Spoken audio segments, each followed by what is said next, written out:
Well, it's the same thing. It's a matter. There's a lot of pedals out there on the market, and I have, believe me, I have students that bring me stuff all the time and say, "Here's the newest one. It's $500, and it's the best." And I go, "Really? Okay." So I'll try it out, and I always come back to the AC pedal.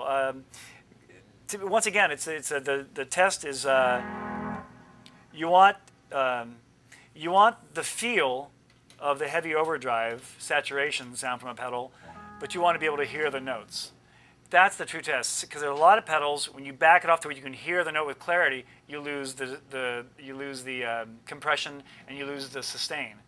And then when you get the sustain back, you can only do that sometimes by turning up the gain, which makes it more shrill and brittle. So it's a fine line, and that's like the true test for my pedals, and that's why the AC has always worked for me. It's really never let me down. And every now and then you'll find a combination of a strange amp with a strange pedal that sounds really nice. But I travel so much with different bands, and they always rent me different gear, that I've just found the AC has always been a great sound no matter what I play through. Even if I play through a JC 120, or if I go to South Africa and all they have is an old beat-up Marshall, or if I'm playing in Germany and all they have is a twin with one speaker, the AC always sounds really, really, really great.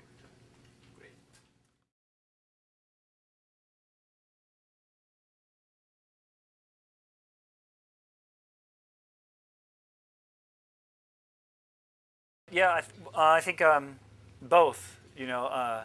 I had a friend of mine in Japan recently who saw the turntable video, and they called me up and they said, "What is that song?" I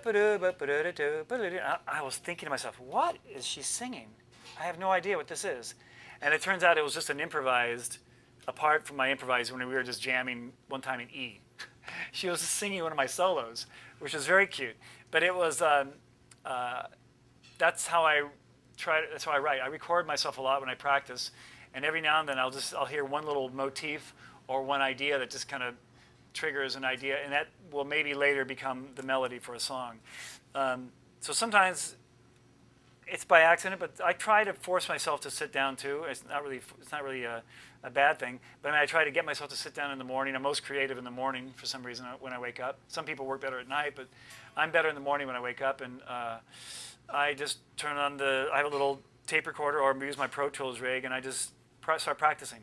And usually it's like 20 minutes, 30 minutes of just the usual stuff, but then the ideas start coming out. Once you get really comfortable with the guitar, and then the really imaginative, creative ideas, I think, start coming out. So there's no method to it. Sometimes I'm just singing a melody. I'll get a melody in my head in the middle of the night, so I keep a tape recorder next to my bed, and I sing the melody into it. And then sometimes it works, sometimes it doesn't.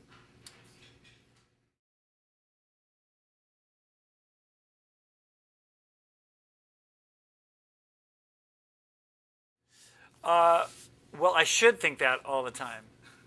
Everything is.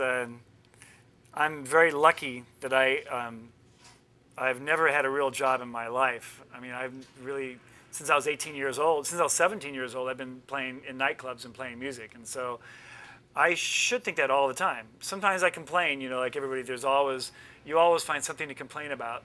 Too many bills, not enough money, not a big enough car, a big enough house. But at the end of the day, even if I were to die tomorrow, it would be great to. I mean, I can't imagine having a better time than I've had, because it's totally a creative release, and it's fun, and I've met the best people in the world, the musicians I know, and I can't think of a better way to make a living. So I think about it probably more the older I get. I think about how lucky I am.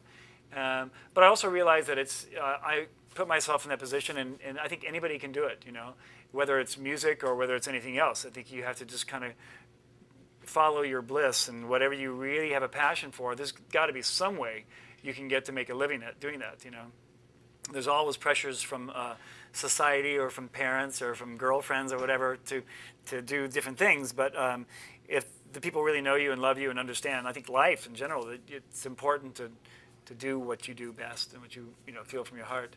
So I'm thankful the more and more the older I get, for sure.